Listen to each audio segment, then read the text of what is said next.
好多人會話善良就係要對每個人都咁親近，但我開始覺得，有時你對某啲人最基本嘅尊重，反而係保持一段距離。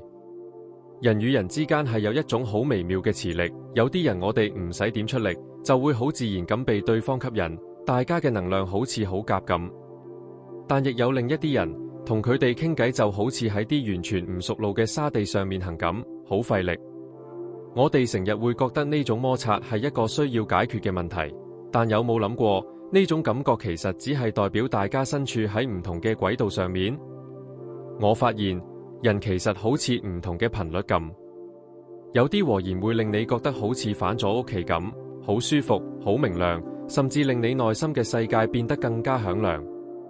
我哋自然會想靠近呢啲人，而呢種吸引力係一份禮物，亦係建立社群嘅引力。但如果嗰個頻率同你唔夾，並不代表對方係錯，佢只係演奏緊另一首完全唔同嘅歌。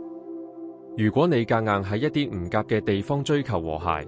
結果通常只會產生噪音。能夠認清我哋唔係屬於每一個人，而每一個人亦唔係屬於我哋，其實係一種成熟。當我哋感覺到同某人唔係咁夾嘅時候，直覺通常會令我哋過度補償，或者更差嘅係去批判對方。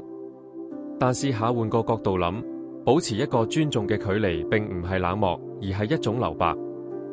呢種留白係承認對方嘅世界係有價值嘅，承認佢哋嘅界線係真實嘅，而且佢哋值得被一啲真正欣賞佢哋頻率嘅人睇見。當我哋懂得去尊重嗰啲唔夾嘅距離，其實我哋係保護緊自己嘅能量，留返俾嗰啲我哋真正愛嘅人。我哋唔使再表演，而係可以安靜咁見證。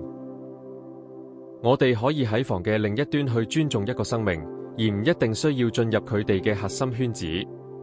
真正嘅成長係明白距離並不等於討厭。如果你都試過因為終於准許自己同某啲人保持禮貌但疏離而感到鬆一口氣，好歡迎你喺留言區分享呢種改變點樣影響你嘅社交能量。